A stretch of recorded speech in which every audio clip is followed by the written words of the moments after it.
Jokanyo sekta masomo dwaro mondo sekta no keti lai kod okenge mongirore mabiro tae kendo konye kedo kod midhiero ma okwake. Jokanyo sekta no e kaunti ma Kilifi okoko mar kwedo malich okang' mogande gwengego omako matek kendo miyo pek weche mag liete moingo somo.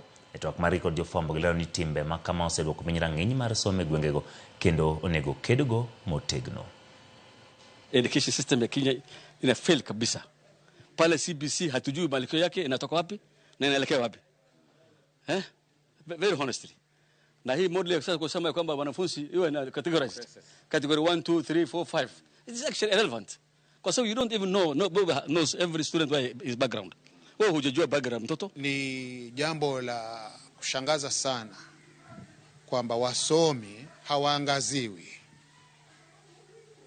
Tutaangazia wanasiasa, lakini wasomi hawaangaziwi. Imefika mahali hata vijana shuleni wanaanza kulizana, unasoma basi uwe nini?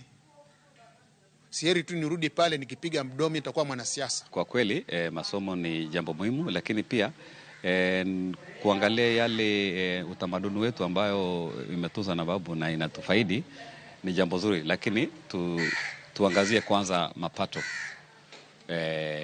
ambayo tunaweza uwezesha.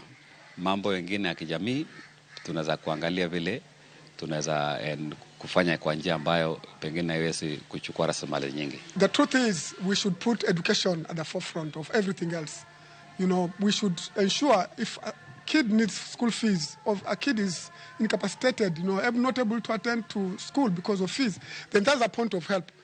Tusingoje mtu amekufa ndo tunachanga mamilioni. You know, I am seeing budgets here in Kilifi especially where we see budget of 600,000, 800,000 to bury somebody, and pengine hata mtoto wake mwenyewe haendi shule. So let's move away from that. Let's help the needy.